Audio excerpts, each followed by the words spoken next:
Aloha, Ray, and thank you for joining us. It's been quite a while since you were student teaching at Ō'ahu Intermediate when I was there. It feels like yesterday, but I realized I did the math. It's been a while. And now you have the breadth of the OIA in your embrace and all the athletic directors of every public high school. Can you share with us where are sports now in our public schools and give us a little glimpse of maybe the challenges you've come through and definitely some hope for the future? Our focus this school year, was to try and salvage at least the spring sports. The pandemic started in the spring last year, so the athletes who are now participating in the OIA did not have a season last year. And we did not want that to occur again. We wanted these student athletes, of course, the seniors didn't, get that chance to experience it, but for us to postpone it, 2 years in a row, that was really our focus. So, and it's occurring right now. We're just completing our first week of competition, and, it's been going pretty good. As a physical education teacher, which is your credentials, when we talk about sports in high school, what's your perspective on that? Sports is so important to a population of students. That can be the driving force in order for them to get to places that they would never have dreamed of if they weren't participating. However, it's not always the case for all student athletes. I know that the emphasis today is on scholarships and getting to a pro contract. To me, that my personal philosophy, that kind of is skewing, high school athletics today. The experience and, the participation in athletics and the rigor of sticking to teamwork and all the different intangibles that you get outside of the classroom is far more valuable and important than striving to be a college athlete or a pro athlete. It's only a small percentage of student athletes that reach that pinnacle. So I do not want that perception of whoever doesn't reach that ultimate goal as failures. I mean, whoever participates, whether you have a winning season or a losing season, it cannot be deemed as failures. It's success all around as a complete, whole student. And I appreciate hearing that.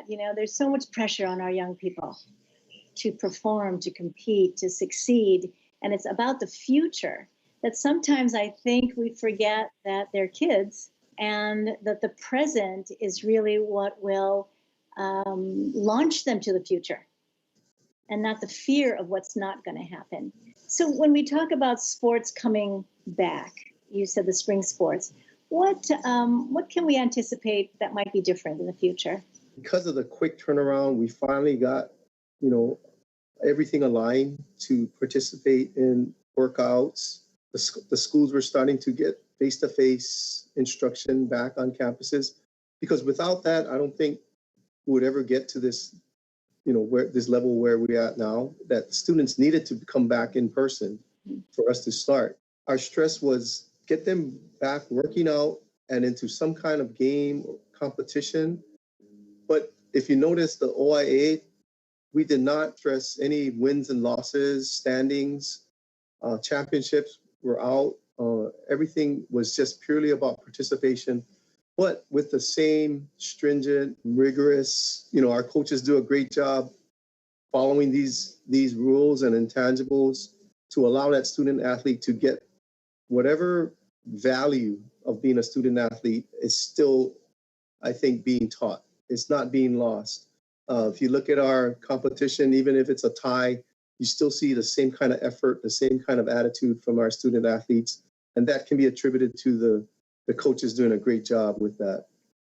And that's quite a transition, actually, especially in this day and age of having to be better than somebody else. The fact that they're out there participating is a win in itself. The situation we're in with life now being so dramatically changed for everyone. I think back when I was that age, it must be a thrill just to be out there. And, I hope that continues. That part of participating in athletics should never be lost. I mean, I'm way out of competing from in high school, but I can, still think back to multiple instances and games that I can, reminisce. And of course, we can embellish the stories a little since no one remembers them, but, but it's still there in our minds, in our hearts. And when we get together, we can always, reflect back on them.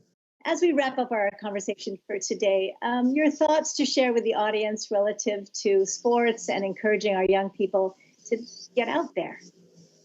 We're planning to have everything back, going as we move along these uncertain times. But I think it's very important to remember that physical activity and athletics, goes hand in hand. It's a little different when you're on a team and playing for high school. Like I said, there's no other experience like it. It's not all students, but the fraction of students that do participate in athletics, it's going to be life lessons and things that you'll never forget. The value that you get from it is a great value, I think. It's gotten me to where I am today. The mentors that I had, coaches, athletic directors, I couldn't be here without their mentorship and, their direction. So I hope that continues. Thank you so much for your time, and as you're talking about the integration, basically, of academics and athletics, it makes for a whole fabulous high school experience. So thank you very much for your time and best wishes, and we'll look forward to hearing more about the OAA teams. All right, thank you. Thank you for having me. We've had the pleasure of getting to know Raymond Fujino, who is the Executive Director for the Oʻahu Interscholastic Association.